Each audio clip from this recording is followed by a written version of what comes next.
Welcome everybody to Live on Purpose. We just want to thank you all for supporting our TV show week after week as we bring you some of the best stories in Cleveland, Tampa. We've been all the way to Indy and more. Thank you so much. Continue to watch our shows. Make sure you subscribe on YouTube, Purpose Speaks. Today we're going to talk about financial fitness. I know you guys are ready for that, so get your glass of wine and let's get it.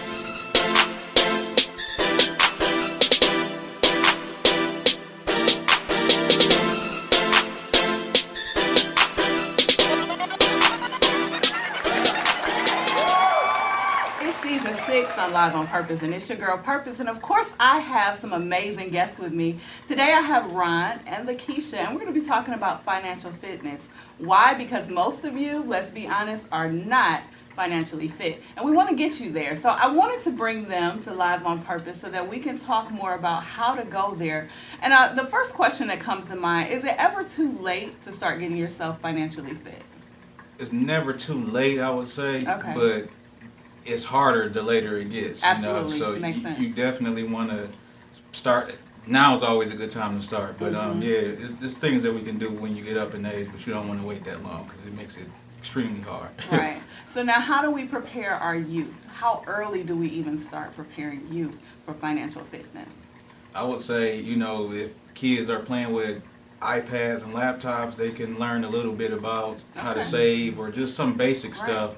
It's never too early to start that kind of stuff. 5, 6, by the time that makes sense. Absolutely. Yeah. So tell me a little bit about here's what most college students get to. They get to the point where they get to college, and all of a sudden, every credit card company is offering them credit cards. And of course, as a young person who hasn't been educated financially, oh yeah, I'll take it, because they don't even, draw the line between credit. This is actual credit that you have to pay back. Right. But it's a free money. It's kind of the idea. So how do we do a better job of preparing our college students as they start to, receive these offers, etc.?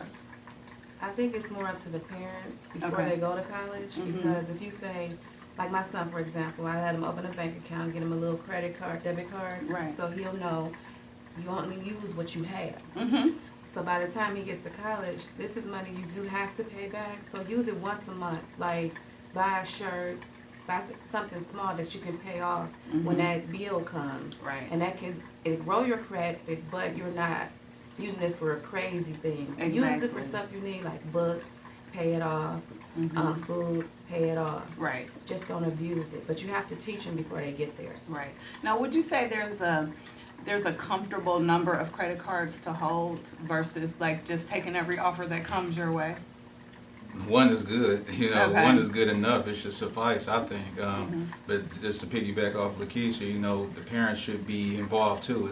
This is like being in high school when you're involved in their classwork and stuff like. You want to be involved in their finances and stuff too when they get to college, because Right. like you said, they look at it like free money and just go swiping and stuff. Right. And you don't want that, Yeah. because it's already bad enough that when they get out of college, they're going to have all this debt from student loans and all that stuff. You don't want to pile up extra stuff on top of it.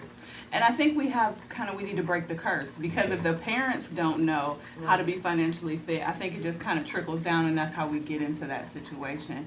So let's talk about the middle-aged person. I don't know any middle-aged people myself, but let's talk about the middle-aged person who is like, okay, that's it. I don't want to continue the curse. I don't want to continue to live in debt.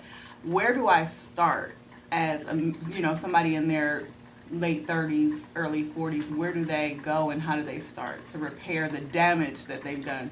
Well, one thing you definitely want to do is, a lot of people say 3 to 6 months savings. You have, build up a 3 to 6 month saving plan. I say 6 to 9 months. Okay. Because you want to, put yourself in the position that if you do decide to go out on your own, or the job isn't working out or something like that, you want to have a real nice cushion. Another thing that I would say to do is, with the credit card situation, there's 2 different ways you can go about it. One way is you attack the highest interest rate credit card first, Right. and then get that one paid off, and then keep loading up on the other ones that you have. Or what a lot of people do is start off with the smallest amounts. If the credit card only have a $200 balance or something, they knock those smaller ones out first and then really attack the larger one. Right. So those are just 2 different ways that you can go about it, but you definitely want to start deleveraging or getting out of debt. you know, because you don't want to go into retirement with debt plus trying to pay off assets and all that kind of stuff when you get to retirement. And I also say for a middle-aged person, insurance helps because you're buying money. So if you want to get a policy started, say you want to leave money, a legacy to your family, and say you want to leave $30,000, well, you're not going to pay $30,000. You might pay half of that $30,000, but you're leaving $30,000. Okay. And that gives them a jump start. Then after that, you see what you can save per month, and you can also still play with life insurance for a fixed index product, annuity, whatever it is. You can start and just keep throwing money into that, and that is something that you can do after tax, so you won't have to worry about taxes by the time you retire. Okay. Okay. Now, one thing I do want to kind of touch on before we go on break, when you start to, let's say you're a single woman, you're recently divorced, maybe you didn't handle the billing, or you didn't handle the bills in the household, or whatever that situation is, and now you find yourself being smack dab in the middle of whatever financial situation you're in. What would be your advice to a woman like that? You made that face, so you must know a little something about what I'm talking about.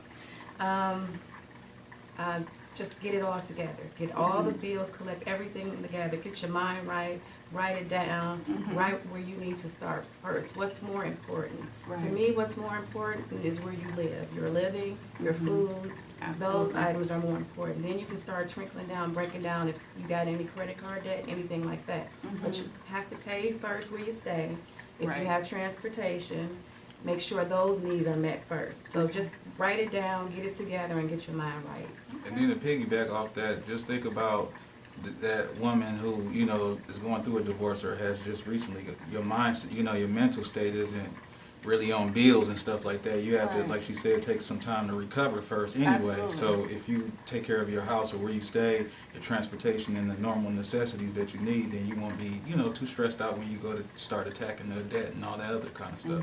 You know, you want to attack that stuff with the clearest mind as possible because you don't want to make too many more mistakes. Okay. When we come back, we want to talk more about financial mistakes and what people should and shouldn't do. I also want to talk about business financial standpoint. When we come back, we're talking to Ronnie Lakeisha right here on Live on Purpose. Live on Purpose Internet TV show is the vehicle that's going to be what propels that information out for the community and for the members of the community, but it's a movement. I mean, really exposing and bringing information to the public about the community. I'm just a vessel for people's stories to be heard. So a while ago when I was speaking at a conference, you know, this lady came up to my mom and said, "Your daughter, man, the way she speaks, you know, she speaks with purpose," and it just kind of stuck. And I started poetry when she speaks purpose, and it just developed from there. I feel like we all have a purpose, and mine is to develop people and shine a light on people.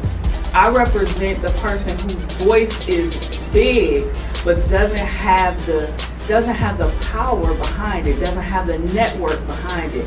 I want to be that network for people. You're watching Live on Purpose, and again, we're talking about financial fitness, and you know you need more information about financial fitness. So we have Ron and Lakeisha with us to talk about what are some of the common mistakes that we make when it comes to finances. One of the things that's really big is not protecting your, what they call human capital. Okay. What human capital is your ability to earn over a lifetime. So a younger person, let's say 20s, 30s, they are going to work for 30 plus years, you know. So over that course of 30 years, they might make a few $1 million over that course of 30 years, but they don't have no protection in place for that few $1 million they leave behind to their family, or even if they get sick or injured at work or something, or not even at work, just sick or injured, period. Right. You know, they don't have a disability type of policy to protect that income, so that way it can still come in while you're hurting, recovering, or whatever. A lot of people say they have it through work, but a typical disability policy through work is 60% of your income. Okay. So let's just say you're making $4,000 a month, and then you know when you get sick or injured, you can only bring in $2,500. You'd be pretty upset, you know. Right. So you want to have something in place to cover that difference, that 40% difference, and that's a disability policy. But also life insurance. You know, a lot of people are underinsured.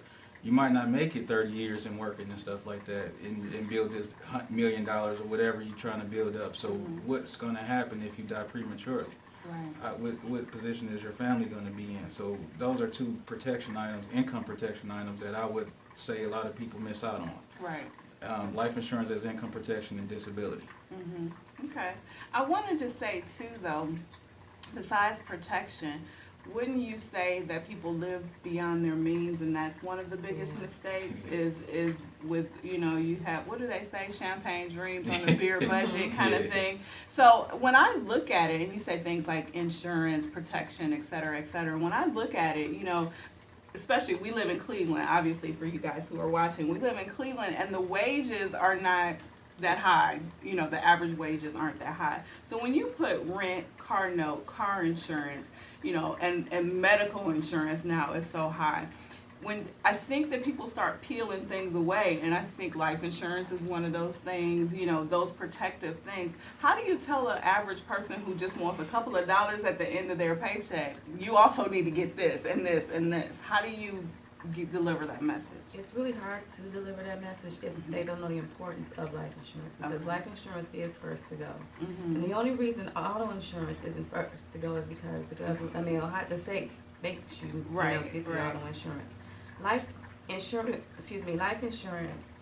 they'll keep it, they'll let it go if something, you know, they need money or whatever, that's first to go. But if something happens, like a family member dies and they don't have any insurance and they want to hurry up and get it again. Right. But you're starting over. You're older, you might have illnesses, so it's higher now. Right. And it's going to be first to go again. So you have to really understand the importance of life insurance in order to keep it. So it's really hard to explain it to somebody who hasn't been raised knowing that life insurance is important. Yeah.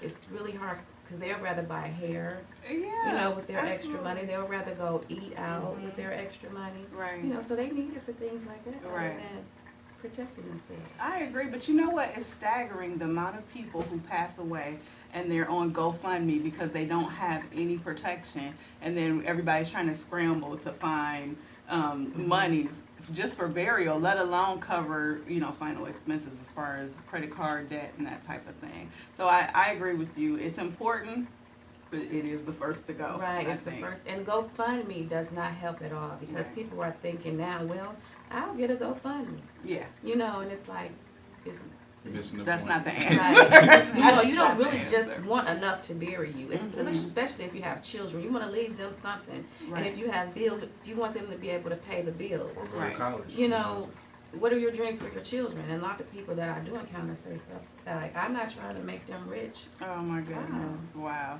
So we're not into leaving legacies anymore. Now, speaking of which, preparation for retirement is big too. So even before you go into, you know, needing burial expenses, et cetera, you know, people don't even know the difference between an IRA, a 401k, a Roth IRA, and that type of thing. Can you guys just kind of go into the differences right there? Yeah, traditional IRAs are similar to 401ks, where before taxes, you know, any taxes come out, you pretty much deferring your taxes until you get ready to retire.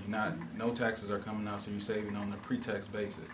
A Roth IRA is the opposite, so it's after taxes. So, you know, you put it into an account, you know, and it's growing interest after taxes. So they kind of offset each other. It's good to have both because, you know, on money and the taxes are going to come out, but on the Roth IRA, you know, no taxes are coming out, so they're kind of offsetting each other. Okay. So it's good to definitely have both of those. Okay. Okay.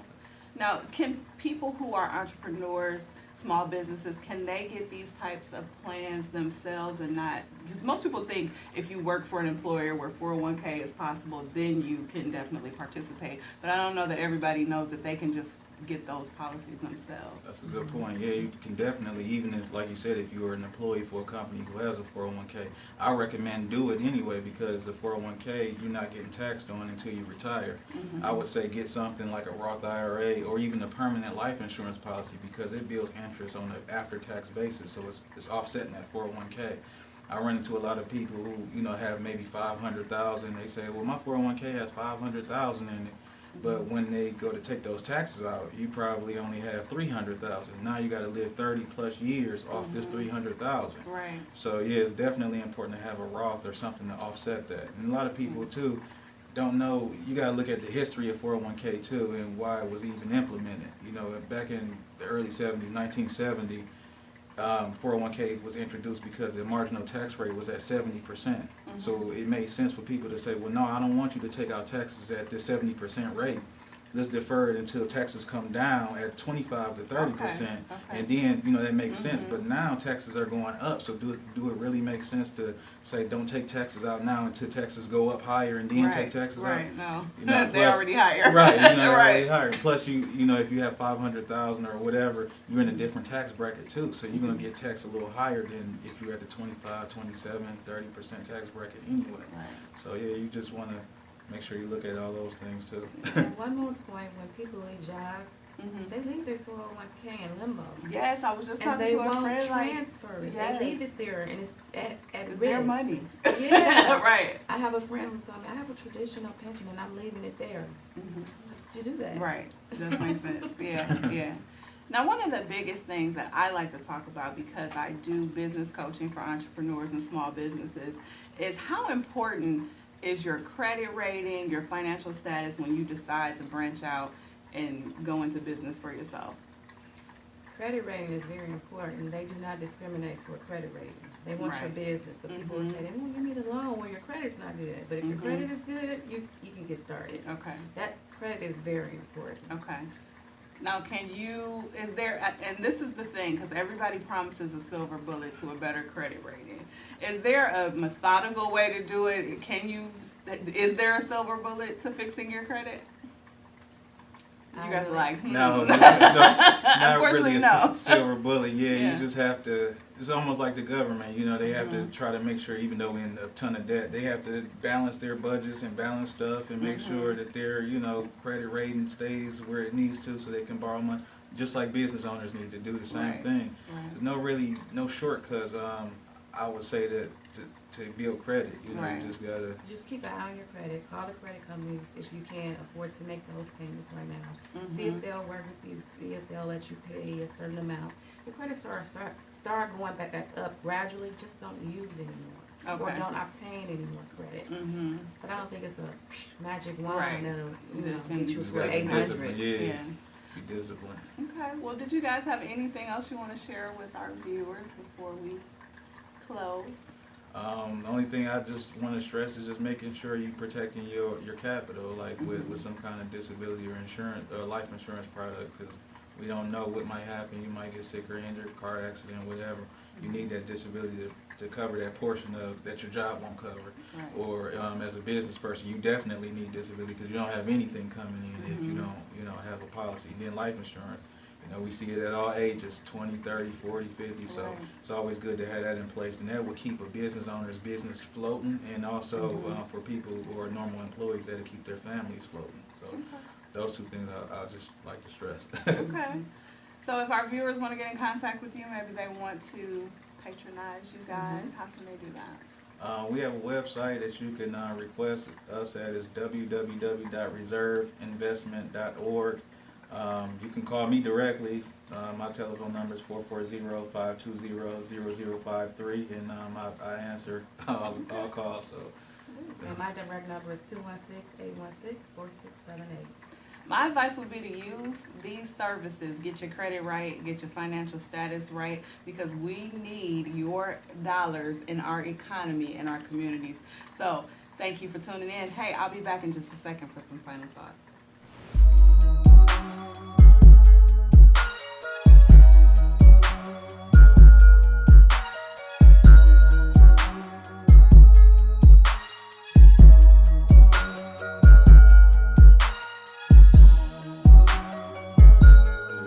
Promise Season 6 is greater than Season 5, and it just keeps getting better. Make sure you tune in each and every Saturday for a new show. I'll see you next week, live on purpose.